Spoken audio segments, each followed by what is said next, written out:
So right now, Iron Man is using the entirety of San Francisco as his own battlegrounds as he fights against, well, himself, a version of himself from 8 years ago, and one that is a complete artificial intelligence. This is AJ here at the Hero Informer, and let's get into it. So right now, there are really two sides to this all-out war that is going to be going on. On one hand, you have Superior Iron Man, which was the mainline Tony Stark that basically went evil, had his personality and morals flipped. And so because of that, on the other side of this war, you have another version of Tony Stark.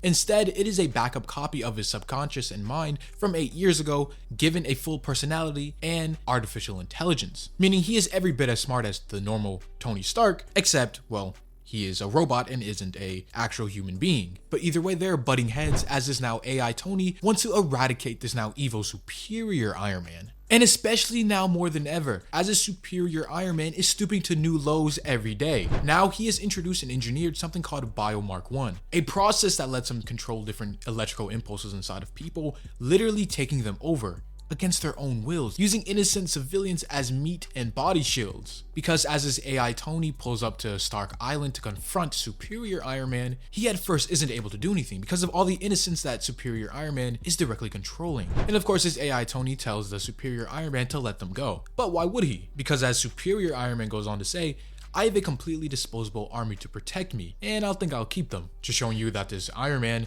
literally has no regard for civilian life, calling all of these innocent people disposable. But as one Tony has an army, the other Tony has to respond in kind. As suddenly on the radar, a bunch of other Tony Stark and Iron Man suits start to be identified. As up above swooping in, we see a group of different suits. Almost every suit in Tony's previous collection before Superior Iron Man got his new Indosim armor. So of course now AI Tony has his own entire army all into himself, comprised of every previous Iron Man suit, making one army vastly superior to the other one. But of course, these new Iron Man suits aren't just going to start mowing down these innocent people, no. He's going to even the playing field by using these suits to rescue the people.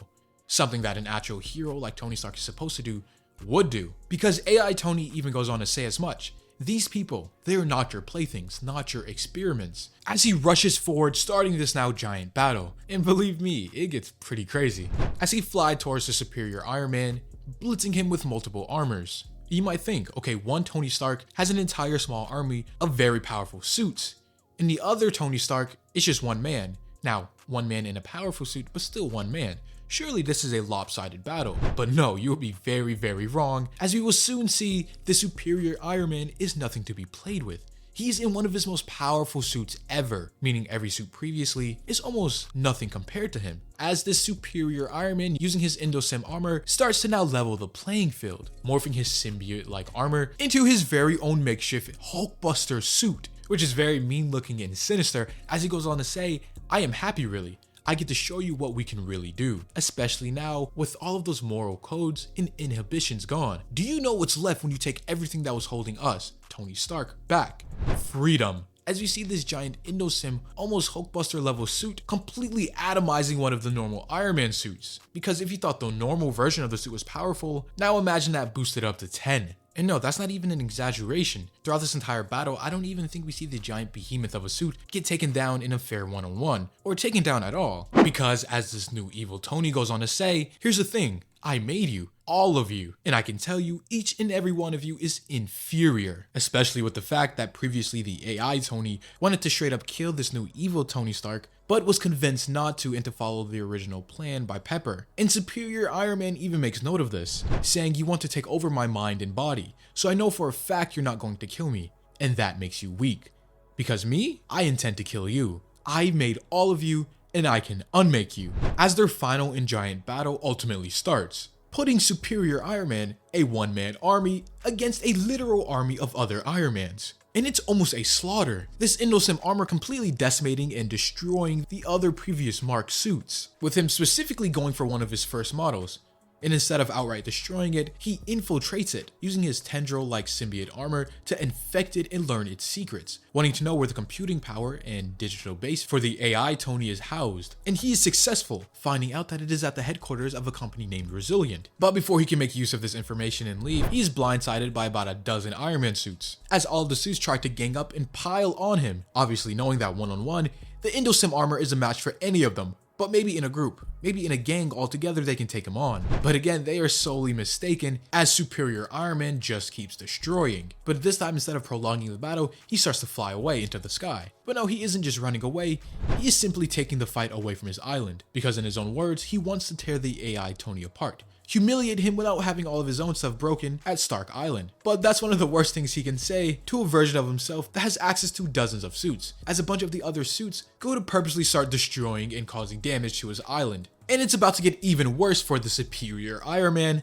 as suddenly the cavalry arrives, in the form of the actual Hulkbuster suit, the one that fought against World War Hulk especially, as he blindsides him with an attack and they both land on the Golden Gate Bridge. But interestingly enough, before the two can start their battle again, Superior Iron Man says no, we shouldn't fight here, not because of the collateral damage or anything, he's simply worried about the cliche, fighting at the Golden Gate Bridge and doing damage like an unimaginative disaster film director. Instead, when they have an entire city to beat up and destroy themselves, as he flies off, heading towards the heart of San Francisco. But before he can make it far, he is interrupted by a special person, a person that he himself didn't expect to see in this way, and it is none other than Pepper Potts herself, in some sort of specialized suit of her own. And this right here, the sight of her like this strikes a nerve, because Tony, even in this state of mixed morals and flipped personalities, essentially being evil, he still has a soft spot for Pepper, as he even goes as far to unmask himself. And no, he isn't having some sort of realizing his mistakes moment and seeing how far he has come. No, he is simply angry over the fact that someone else built her a new suit, and how he himself is the only Tony Stark who should be able to do that, as he easily and effortlessly rips the arm off of the Hulkbuster suit, slamming it into its own arc reactor and destroying it, virtually with no effort, just showing you that even a suit meant to fight the Hulk is no match for this Endosim armor. But while Tony is distracted, suddenly he is blindsided by supersonic rays, as Pepper herself steps into the battle, because the special suit she has isn't just for looks, no, it is seemingly carrying a weakness to the Endosim armor, because as you may know, Tony in part built this suit based upon symbiotes from the Marvel Universe, giving it that weird shape-shifty kind of look, design, and ability, and it seems his armor and suit in the same fashion has that same weakness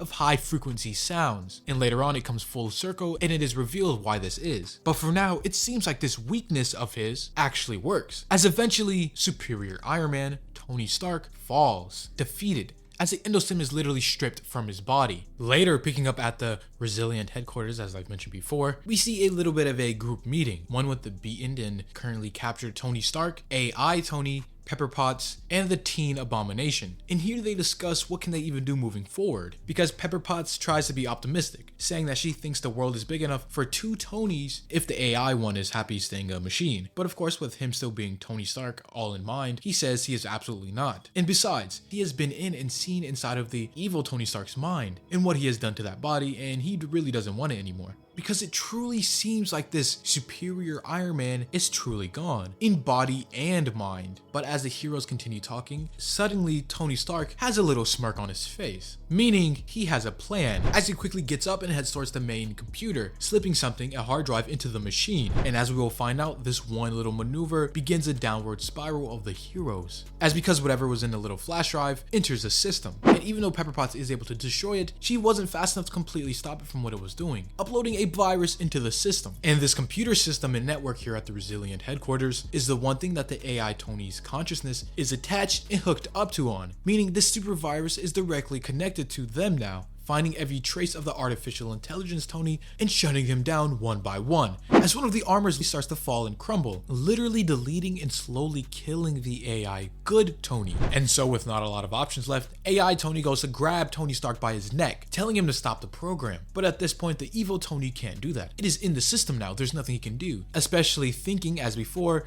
that the AI Tony won't kill him. But it seems the artificial Tony has a different outlook on this, saying, if this is what we become, an evil and twisted version of ourselves, then maybe the world is better off without a Tony Stark, as he starts to literally choke the life out of him. But before he is able to continue on and potentially kill Tony Stark permanently, he is stopped by Pepper Potts. Because even though maybe morally the right decision would be to take out Tony, Pepper says she won't let them kill each other, and for the real Tony, to stop. Don't destroy the man you were. Don't do this. And Tony actually listens, kind of, because you see, he was right. He couldn't stop the virus, but he does have a backup plan as he pulls out another flash drive, telling the artificial Tony that he has one chance. This in my hand is a quarantine drive. It will hold your entire consciousness and save you, as he puts it into the machine, telling the artificial intelligence to find it, as another one of the armor shuts down, destroying itself. Because as it would seem, the battle of the two Tonys, one Tony, the evil one, came up with a better plan, forcing the artificial intelligence to make a choice, either be cut off and utterly destroyed, or head onto this one drive, disconnected from any suit, any technology, except from inside of the drive. And seeing that that is realistically his only option here, the AI Tony does it, now completely housed inside of this one drive, ending this Stark on Stark war. But with that one problem out of the way, that still leaves Pepper Potts here and Teen Abomination, as Tony is technically right now defenseless. He has no suit or armor versus two powered beings, but he is using his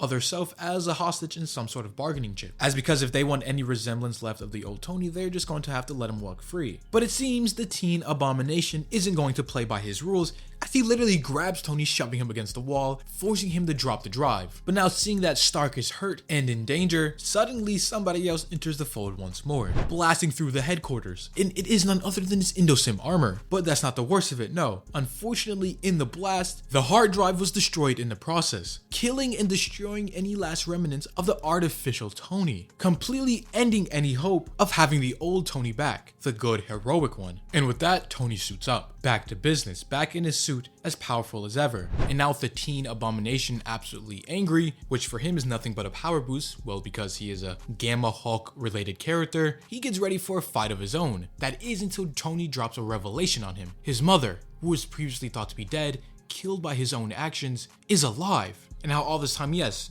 while she did have a severe head injury, she is alive though and just regained conscious last night. And the reason why he never told him all this time is because Tony wasn't sure she was going to survive. He didn't want the Teen Abomination to have to watch her die twice. And we see this revelation have profound effects on the Teen Abomination as he reverts back to human form. Because previously he has been carrying around all this guilt, all this anger for accidentally killing his mother, the only person who was there for him and the only person he had in his life. And with that taken care of, Tony Stark then tries to leave. But before he can, Pepper says no, using her sonic ability from before on him, telling him that you don't just get to walk away.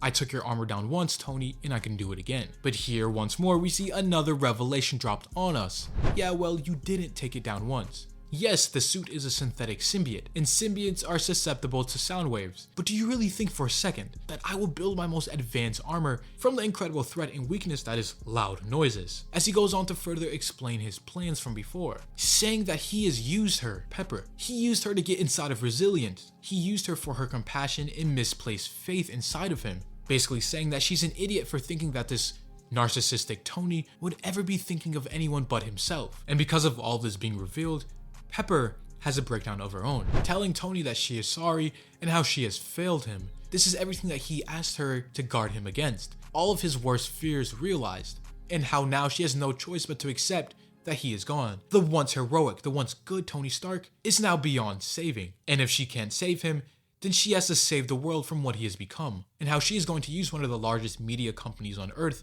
to sink everything he has worked for, the persona he has built, and show the world the true monster he has become. Everybody will know of his imperfections. You won't be anyone's messiah anymore, and whatever you do from now on, you will do it without praise or admiration, without those who once respected you. You will do it without friends. And yeah, you might still manage to force your arrogant vision on the world, but you will do so broken, unloved, and completely alone. As we see Tony Stark fly back to Stark Island and is in complete reflection about this and everything that has even gone on between this last few weeks, sitting alone with nothing but a bottle of alcohol, drinking in his sorrows and now current reality. And this is it. This is literally how the storyline ends. No, in the end, Tony isn't saved or the heroes don't win. It's a pretty bleak outcome. Tony has to live with the guilt of his actions, completely ostracized from everything he has previously built and known as once the Iron Avenger, now as the Iron Outcast. But of course, this isn't the end, as shortly after this Secret Wars happened, where we actually did see this mainline version of Tony Stark die fighting Captain America in the events of the incursions of the Secret Wars. And of course, after that, the big reset of the multiverse happened, and boom, 616 Tony is back to how we usually know him. But it's still crazy to think that during this time period, this was the main Tony Stark. He never got a happy ending. He died being the same narcissistic evil man that he was, never getting his redemption. But of course, that is the end of this full superior Iron Man storyline. Let me know how you enjoyed it down in the comments. Do you think this was an interesting addition to the Iron Man mythos? Or do you just think it's meh? Or even that it sucks and we were better off without it? And if you've enjoyed it, leave a like. And subscribe if you're new and like this type of content. As always, this is the Hero Informer, and thank you for watching.